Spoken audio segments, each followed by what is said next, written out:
Assalomu alaykum hurmatli obunachilar. Xudo xolasa mana seximizdan obzorlarni qilib o'tamiz. Qaysi darvozalar bityapti, qaysi darvozalar boshlangan, hammasini obzorlarni qilib o'tamiz. Kuzatib tursanglar, balki sizlarning ham darvozani boshlangan bo'lishi mumkin. Mana bu darvoza Andijon, adashmasam Paxtavoddan o'lchuvdim. Paxtavodli aka Dakansi ochiladigan qilamiz degandim. Oxirigacha ochiladi. Mana tepa tomoni. Darvozamiz ikkita yon taglari polni shivellar original metral ishlatilyapti.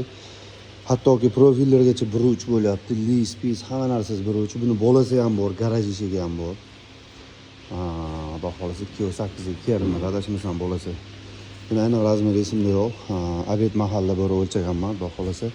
Mana bu darvozamiz esa Samarqandning darvozasi. Samarqand yo'q, darvozamiz xudo xolasa gigant razmeri ikkita bir xilda. Nalishligini ham qilamiz hozir, xudo xolasa.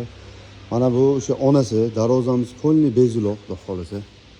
Darvozamiz 3.2li stenkidagi metrallargacha ishlagan. Polni hammasi original, eng kam 2li metral ishlagan.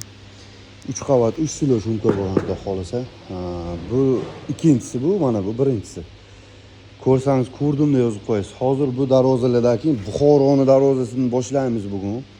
Buxoroning gigant razmeri 4.45 ga, nechi ham, yeni 4.45 da adashmasam 3 qanotli qilamiz deganmiz. Mana bu okamlar fura minganlarning hisobiga 2 qanotli chiqqan. Bu darvoza o'zi 2 qanotliga juda go'zal chiqadi. Mana hozir ish jarayoni mana bu.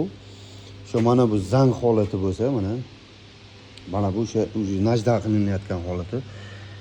İşimiz sifatiga, metreliga %100 javob beriladi inshaalloh, xudo xolasa.